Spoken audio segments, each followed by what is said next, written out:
Alright, so guys, this is an oyster shell. That's an oyster shell. You know, it comes from upside down and the other way around. An oyster shell is derived from an oyster.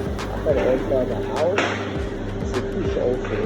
See, animal. This is an oyster shell. So it carries in it the potential of getting your pH regulated. It regulates the pH of your water. So whenever you have or find yourself in an environment where the water pH doesn't suit your fishes, you don't have the best of water pH, this is what we use. It's an oyster shell.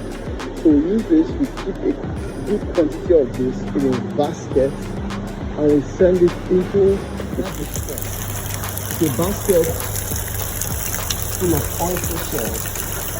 When you have the oyster shell like this in the basket in your pond with the fishes inside of it, the moment water is left in to the pond, it gradually begins to regulate the pH of the water.